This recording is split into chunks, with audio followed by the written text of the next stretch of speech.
오늘 저는 하나님 아버지의 마음과 사랑이라는 제목으로 하나님의 말씀을 전하겠습니다. 대구의 서현교회라고 하는 참 좋은 교회 정규만 장로님의 이야기는 우리나라 건축 역사에 빛이 나고 있습니다. 그 교회 그 당시 이 정규만 우리 장로님께서 이 교회를 짓는데 지대한 영향을 끼쳤는데 동양 최대의 교회였습니다. 이 성전을 짓게 된 동기가 있습니다.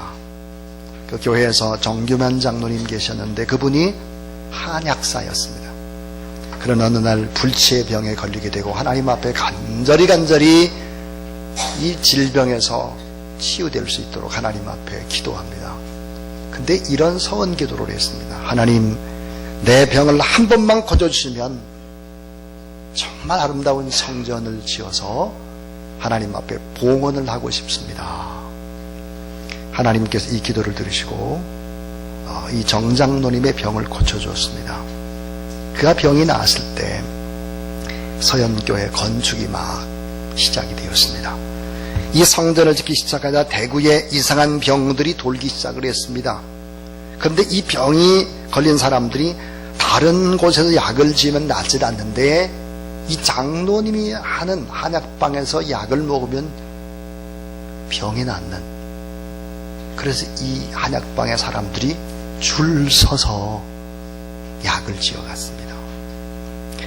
얼마나 이 약방이 잘 됐는가 하면은 돈을 한 푸대씩 밤에 세는데 돈 세는 시간이 여러 시간 걸렸다 할 정도로 그렇게 많이 돈을 벌었습니다. 자, 그 돈을 모두 다 성전을 짓는데 하나님 앞에 바쳤습니다. 정말 이상한 것은 성전 건축이 다 될 때까지 대구 시내에 그 병이 그치질 않아서 문전성시를 이루게 된 것입니다. 그렇게 번 돈 그 푸대로 다 하나님 앞에 올려드렸습니다. 그래서 동양 최대의 그때 당시의 교회를 지을 수 있었습니다. 성전 건축이 다 완성이 된 후에 이 정장로님의 기도가 더욱더 존경스럽습니다. 이렇게 기도를 했습니다. 하나님 아버지, 동양 최대의 성전을 지었으니 제가 참 교만할 것 같습니다. 내 생명을 거두어 가십시오. 저는 할 일을 다 했습니다. 하나님, 제가 참 하나님의 은혜에 너무 감사하고 하나님을 사랑합니다. 이런 기도였습니다. 이렇게 기도한 후에 얼마 후 그는 하나님 앞에 부름을 받게 되었습니다. 하나님 앞에 죽어서 하나님의 나라에 가게 된 것이죠. 이 정규만 장로님 엘리야처럼 기도의 기적을 경험한 사람입니다. 그래서 한국의 건축 역사에 빛이 나는 분이죠. 이분은 정말 주님을 사랑하고 교회를 참 사랑했던 장로님이십니다. 요한의 아들 시몬아, 네가 나를 사랑하느냐, 이렇게 베드로에게 부활하신 주님이 물었습니다. 여러분, 주님을 사랑한다는 것은 뭘까요? 사랑이라는 것은 추상명사가 결코 아닙니다. 자, 주님을 사랑한다고 하는 것은 그분의 말씀을 사랑하는 것입니다. 오늘도 여러분, 하나님의 말씀을 사랑하는 여러분 되길 주의 이름으로 축원합니다. 자, 여러분, 주님을 사랑한다는 것은 주님의 몸인 교회를 사랑하는 것입니다. 교회. 주님을 사랑한다고 하는 건 주님이 사랑했던 사람, 어떤 사람일까? 가장 가난하고 작은 자들입니다. 없는 자들. 그래서 마태복음 25장에 보면 작은 자 하나에게 한 것이 곧 내게 한 것이다 그랬습니다. 그래서 작은 자를 사랑하는 것이 주님을 사랑하는 거죠. 마태복음 28장에 주님께서 마지막에 지상 명령을 줬습니다. 땅까지 복음을 증거하라는 거예요. 여러분, 이 복음을 증거하고 선교하는 일에 앞장을 서는 것이 주님을 사랑하는 증거입니다. 또 여러분, 주님을 사랑한다는 것이 무엇입니까? 말씀을 증거하고 복음을 증거하는 선교사님들이나 이런 주의 종들을 귀히 여기는 것도 역시 주님을 사랑하는 것입니다. 자, 오늘 말씀의 제목이 아버지 하나님 아버지의 마음과 사랑입니다. 자, 하나님 아버지의 마음은 어떤 마음일까? 하나님 아버지는 어떻게 사랑을 할까? 그 사랑을 어떻게 나타낼까 하는 것입니다. 오늘 본문 말씀 속에서 우리를 향한 지고지순의 하나님의 사랑이 배어 있습니다. 안타까워하시면서 노심초사하시는 사랑, 고스란히 배어 있는 본문이 오늘 말씀입니다. 하나님의 사랑, 하나님 마음이 어떨 것인가? 이 말씀이 얼마나 중요한지 마태복음에도 나오고 마가복음에도 나오고 누가복음에도 나옵니다. 공관복음에 다 나옵니다.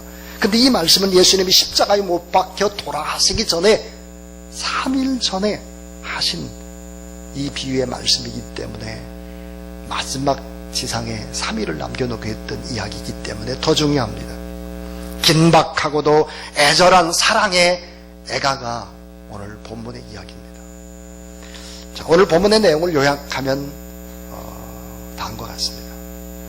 포도원 주인이 포도원을 잘 만들었습니다. 그리고 농부에게 세를 주고 먼 나라로 떠났습니다. 주인이 기대하는 것은 포도원의 소출의 작은 일부분을 드리라고 하는 것이었습니다. 자, 그 후에 이 소출을 바라고 포도원 주인이 아끼는 종을 보내죠. 자, 이 종을 보내 소출의 일부를 주질 않고 때려서 빈손으로 돌려보냅니다. 두 번째 또 보내도 또 두들겨 팼습니다. 세 번째 또 보내는데 얻어맞고 몸에 상처를 입고 빈손으로 돌아왔습니다. 이 포도원 주인이 이제 마지막 치후의 보루로 자기와 똑같은 자기의 아들, 그 아들을 보내게 됩니다. 그런데 그 악한 포도원의 농부들이 주인의 아들까지 죽이는 것입니다. 자, 이 이야기는 예수님의 오심과 십자가의 죽으심과 그리고 종말의 심판이라고 하는 구속사적인 주제를 다루고 있는 것이 오늘 말씀입니다. 이 포도원의 주인, 포도원을 잘 만든 주인은 누굴까? 하나님이십니다. 그러면 그 잘 만든 포도원을 맡긴 농부들, 이 농부들은 누굴까? 그 농부들은 이스라엘 지도자들입니다. 주인이 기히 사용하는 바로 종들을 보내는 이 종들은 누굴까? 선지자들입니다. 주인의 아들은 여러분 잘 아는 대로 예수 그리스도이십니다. 오늘 본문 속에서 성경이 우리에게 주는 교훈이 뭘까요? 세 가지 이야기를 드리려고 합니다. 첫 번째 이야기입니다. 따라해주세요. 최고의 행복을 예비해 주신 아버지의 마음. 자, 최고의 행복을 다 예비해 놓으신 하나님 아버지의 마음을 한번 돌아보라는 것입니다. 자, 이스라엘에서 이 포도원이라고 하는 것은 부와 풍요의 상징입니다. 포도는 기쁨과 즐거움을 나타냅니다. 이 포도원 주인은 포도원을 너무 잘 만들었습니다. 그리고는 극상품 포도를 심었죠. 울타리도 너무 아름답게 만들었습니다. 모든 필요한 이 기구들을 다 준비했죠. 망대까지 세웠습니다. 완벽한 포도원입니다. 이 포도원은 포도 농사에 필요한 모든 것을 완전하게 다 준비했다는 거예요. 행복을 위해서, 이 농부의 행복을 위해서. 하나님 어떤 분일까요? 에덴 동산을 만들었습니다. 에덴 동산은 바로 행복 동산입니다. 에덴이 행복입니다. 자, 에덴 동산은 완벽한 행복을 예비한 그런 동산입니다. 이 포도원도 마찬가지예요. 완벽한 행복을 위해 다 만들어줬죠. 성경은 말씀합니다. 하나님이 우리를 얼마나 사랑하시나. 완벽한 행복과 완벽한 사랑과 그리고 최고로 좋은 것들을 다 이미 예비해 놓고 우리를 사랑하신다는 사실을 여러분 믿으시기를 바랍니다.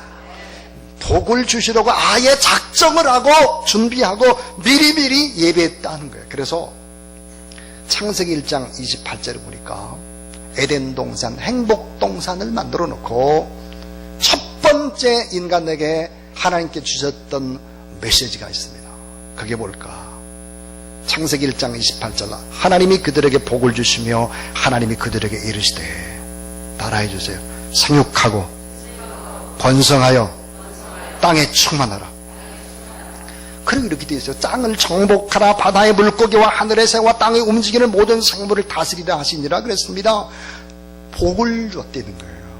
복을 선언한 것입니다. 상육 번성 충만, 그리고 땅을 정복하고 다스리고 통치하고 하나님 나라를 완성하라. 너는 하나님의 나라의 대리자들이다.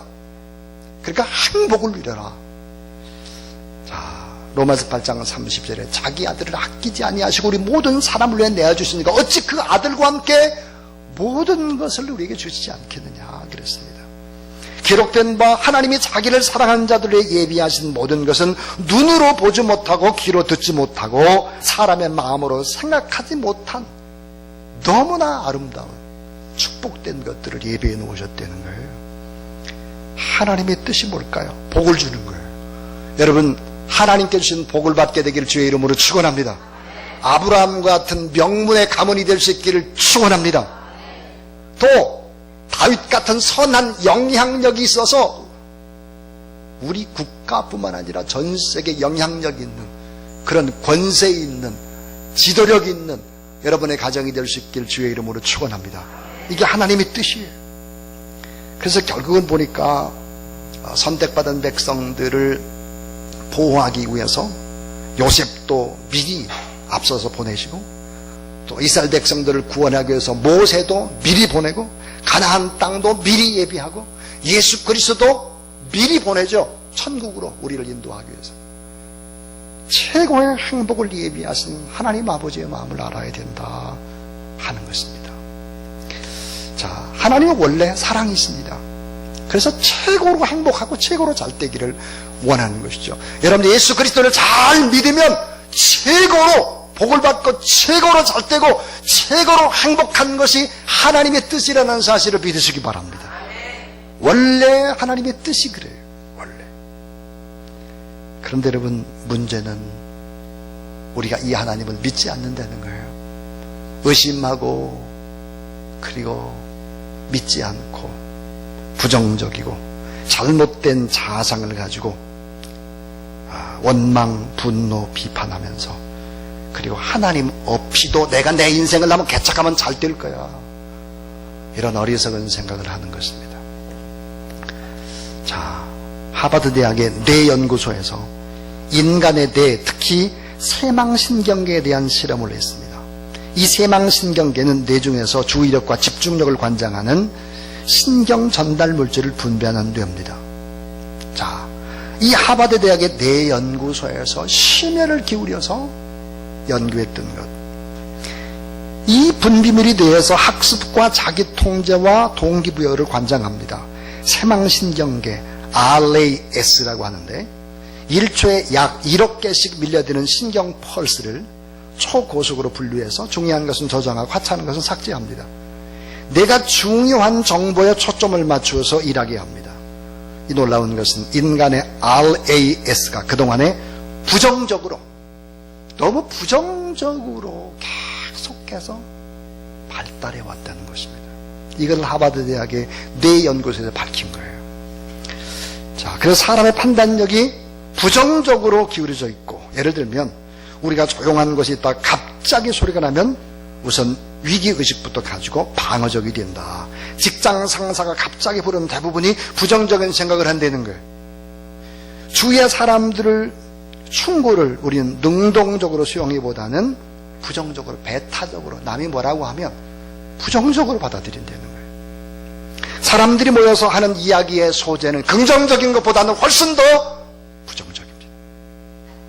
사람들은 본성적으로 다른 사람이 잘 된다는 것을 시기하게 됩니다. 역사학자들은 이것을 인류가 오랜 전쟁과 자연재해에 맞서면서 생겨난 부정적인 본능이라고 합니다. 인간의 뇌가 점점 부정적으로 간다는 거예요. 점점. 자, 인공지능 알파고가 나왔습니다. 더 부정적이 될 것입니다. 우린 그런 역사들을 한국의 역사 속에서 얼마든지 이야기할 수 있습니다. 얼마든지. 우리나라는 지금 너무 부정적입니다. 아주 최고로 부정적인 나라인 것 같습니다. 자, 성경은 이 사실에 대해서 분명히 얘기를 합니다. 인간의 세망신경계가 부정적인 것은 아담과 하와에게 사단이 그들 안에 부정적인 생각을 넣으면서부터 시작됐다고 얘기합니다. 창세기 3장 4절 5절에 보니까 뱀이 여자에게 이르되 너희가 결코 죽지 아니하니라. 거짓말입니다. 부정적인 얘기죠. 너희가 그것을 먹는 날에는 너희 눈이 밝아져 하나님과 같이 되어 선악을 알 줄을 하나님이 아심이라. 이것도 역시 거짓말이고 부정적인 것입니다. 역대하 21장 1절에 보니까 사단이 일어나 이스라엘을 대적하고 다윗을 충동하여 이스라엘을 계수하게 하니라. 다윗의 마음에 부정적인 것을 집어넣습니다. 또 요한복음 13장 2절에 놀라운 얘기가 있습니다. 마귀가 벌써 시몬의 아들 가롯 유다의 마음에 예수를 팔려는 생각을 넣었다 그랬습니다. 부정적인 생각을 넣은 것입니다. 여러분, 참된 믿음이 뭡니까? 믿음이라고 하는 것은 하나님 앞에 삶의 태도입니다. 여러분, 지금 예배드리는 여러분의 태도를 보면 저분은 믿음이 있구나 없구나 알 수 있습니다. 근데 이 태도를 결정하는 것은 뭘까요? 생각입니다. 생각. 믿음의 생각이란 무엇일까요? 믿음의 생각이라고 하는 것은 절대 긍정의 생각입니다. 긍정입니다. 부정이 아니라 어린아이들은 긍정적입니다. 절대 긍정의 생각, 긍정적 자아상이 회복되어야 하는 것입니다. 또 하나 믿음이란 뭡니까? 하나님을 기대하는 생각입니다. 하나님 중심의 이 자아상의 회복이 너무 중요합니다. 이것이 회복되지 않는 한 인간은 절대로 행복할 수 없다는 사실들을 우리는 알아야 합니다. 아담과 하와의 범죄 후 인간은 하나님을 거역하고 파괴하기 시작을 하죠. 부정적인 자아상의 노예가 됩니다. 출애굽기에서 하나님은 그들을 축복의 땅으로 기적같이 인도를 합니다. 그런데 불평과 원망과 시기와 분노와 비판이 많습니다. 하나님 없이도 자기가 노력해서 인생을 살겠다고 하는 어리석은 것입니다. 최고의 행복, 최고로 좋은 것을 예비하신 하나님 아버지의 마음, 이 마음을 알아야 합니다. 행복의 모든 조건들을 다 주신 포도원 주인이신 하나님께서 너무 아끼는 종을 보냈는데 이 종을 결국은 몹시 때리고 빈손으로 보내는 것입니다. 자, 또 보내고 또 보내고 또 보내도 계속해서 범죄하는 것입니다. 두 번째로 우리가 생각해 볼 수 있는 것은, 따라해 주세요. 범죄하는 죄인을 향한 아버지의 사랑. 자, 범죄하는 죄인을 향한 아버지의 사랑입니다. 자, 악한 농부는 주인이 보낸 종들을 몹시 때립니다. 오늘 이 성경 본문을 보니까 첫 번째 사람 보내고 두 번째 보내고 세 번째 보냈다고 했는데, 마태복음 21장에 보면 36절에 다시 다른 종들을 처음보다 더 많이 보냈다 그랬습니다. 처음에는 한 사람 보냈지만 그 다음에는 어때요? 많이 계속해서 막 보낸 것입니다. 근데 그냥 계속해서 능욕하고 때리고 빈손으로 보내는 것입니다. 이 포도원 주인은 마지막 보루인 주인의 아들, 주인과 똑같은 권세를 가진 그 아들을 보내면서 기대를 걸었습니다. 이젠 달라지겠지. 아들의 권위를 인정하고 존대하겠지. 아들에게 순복할 줄로 믿었습니다. 그런데 악한 농부는 더욱더 악하죠. 인간이, 여러분, 아까 그랬습니다. 시간이 흘러가면 갈수록 더 부정적이고 더 악하게 된다는 거예요. 자, 누가복음 20장 14절에 농부들이 그를 보고 서로 의논하여 이르되 이는 상속자니 죽이고 그 유산을 우리의 것으로 만들자 하고 포도원 밖에 내어 쫓아 죽였다고 했습니다. 이 포도원 주인은 오래오래 참는 분입니다. 또 보내고 또 보내고 또 기다리고 또 긍휼을 베풀고, 그러나 영원히 참는 분은 아닙니다. 여러분, 우리 한번 곰곰이 생각해 봐야 될 일이 있습니다. 우리가 지금 하나님 앞에 예배드리는 우리의 인생도 한번 돌아보면 머리카락까지 하나 다 세신 그 하나님께서 우리에게 계속해서 말씀을 하십니다. 근데 이 말씀을 잘 못 들을 때 하나님이 쓰시는 방법이 있습니다. 그게 뭘까요? 때로는 질병에 걸리게 하기도 하고, 때로는 어때요? 사고를 만나게 하기도 하고, 자녀가 속을 썩히기도 하고, 여러 가지 사업도 잘 안 되는 환경을 만들기도 하고, 이런 때 정신을 차려야 되는데 자녀의 앞길이 자꾸 안 풀려요. 이게 무슨 소린지를 알아들어야 되는데 꿈쩍도 안 하는 이런 사람들이 있다는 거죠. 자, 예수 그리스도를 보내도 끄떡하지 않았다는 거예요. 하나님의 사랑을 알지 못했다 하는 것입니다. 자, 범죄하는 죄인을 향한 하나님 아버지의 마음이 어떨까? 너무 아프죠. 최민준 목사님께서 들려줬던 이야기입니다. 최민준 목사님이 섬기던 교회 얘기입니다. 중동 지방에 일을 하러 가는 사람이 있었는데, 중동 지방에 이제 일을 하러 가기 때문에 자기 아파트가 있었는데 그 아파트가 이제 비니까 가난한 친구에게 이 아파트를 빌려준 것입니다. 그 친구는 장가도 가고 아이도 있으니까 집이 없는 친구고 가난하니까 불쌍하니까 중동으로 가면서 그 아파트를 주고 간 것입니다. 그리고 이렇게 말했어요. 내가 한 5년쯤 후에 올게. 그때는 내가 이제 5년 후에 이 집을 내가 다시 이제 쓰도록 할게.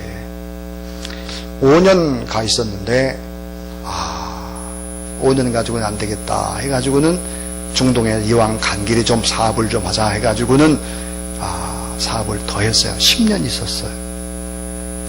10년쯤인데 사업이 잘 안 되는 거예요. 예. 마무리가 잘 안 되는 거예요. 그래서 15년을 있었습니다.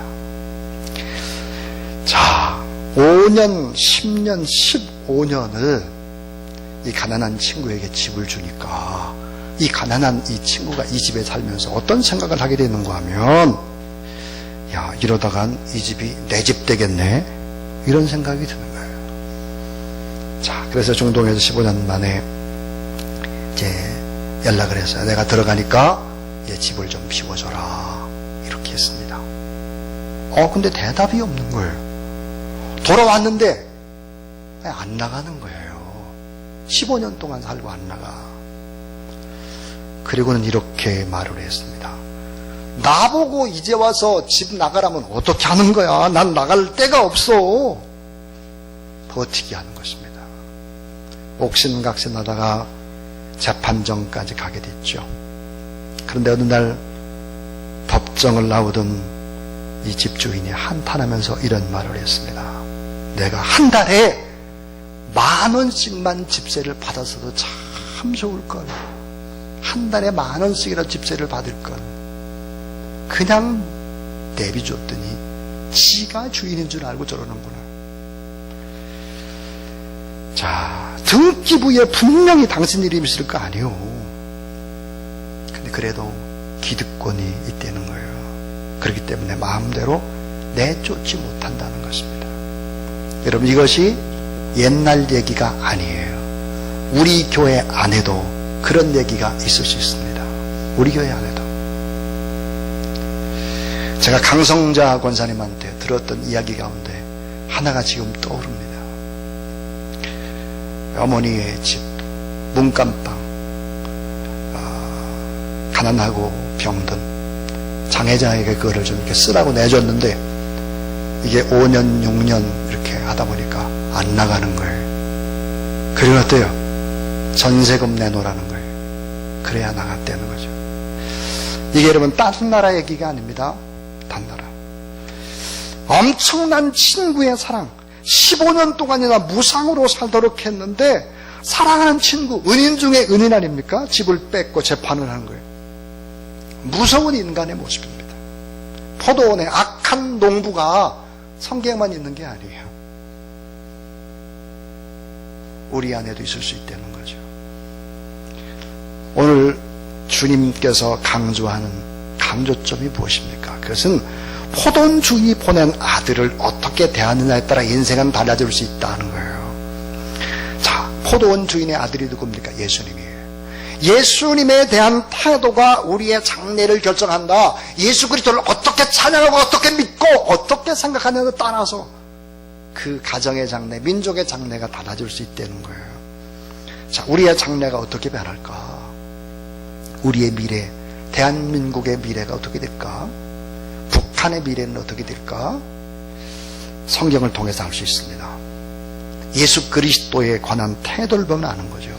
주님을 잘 섬기게 되면 세상의 복을 받을 것이고, 주님을 경배하고 주님을 경외하고 공경하면 아까 말한 대로 세상의 행복을 얻게 될 것이다. 때로 우리가 악한 농부가 가끔씩 된다고 할지라도 회개하고 용서를 구하면 장래에 또다시 다 잊어버리고 축복을 또다시 우리에게 베푼다는 거예요. 그래서 따라하세요. 예수 그리스도는 구원과 심판의 절대 기준이 된다. 예수 그리스도는 구원과 심판뿐만 아니라 축복의 절대 기준인 거예요. 요한일서 5장 12절에 아들이 있는 자에게는 생명이 있고 아들이 없는 자에게는 생명이 없느니라 그랬어요. 주인의 아들까지 죽인 악한 농부라고 할지라도 달라질 수 있다는 거예요. 축복의 자리에 들어갈 수 있다는 거예요. 얼마든지 그렇게 된다.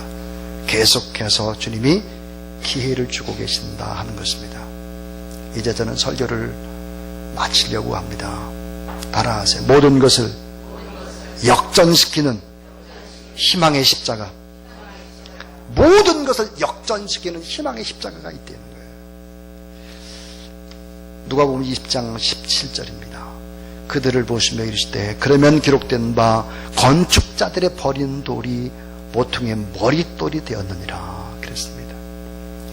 이게 무슨 얘기일까? 예수님은 자신을 건축자의 버린 돌로 비유합니다. 쓸데없어서 버린 돌, 자, 걸림돌, 쓸모없는 돌. 이게 뭘까? 예수님 십자가의 죽으심을 얘기합니다. 자, 그런데 이 건축자의 버린 돌, 쓸모없이 걸림돌처럼 해서 버렸던 이 돌이 모퉁이의 머릿돌이 됐다 그랬습니다. 머릿돌. 예수 그리스도의 부활을 의미합니다. 자, 예수 그리스도는 구원의 초석이고 기초석이고 반석이고 역전하시는 머릿돌이 된다라고 하는 것입니다. 자, 고린도후서 13장 4절에 보니까 그리스도께서 약하심으로 십자가에 못 박혔으나 하나님의 능력으로 살아계시니 우리도 그 안에서 약하나 너희에 대해 하나님의 능력으로 그와 함께 살리라 그랬습니다. 모든 것을 역전시키는 희망의 십자가. 버린 돌도 주춧돌, 아주 가장 중요한 모든 건물의 하중들을 다 받칠 수 있는 기초석, 반석이 될 수 있다 하는 것입니다. 십자가의 도가 멸망하는 자들에게는 미련한 것이고 구원을 받는 우리에게는 하나님의 능력이다 그랬습니다.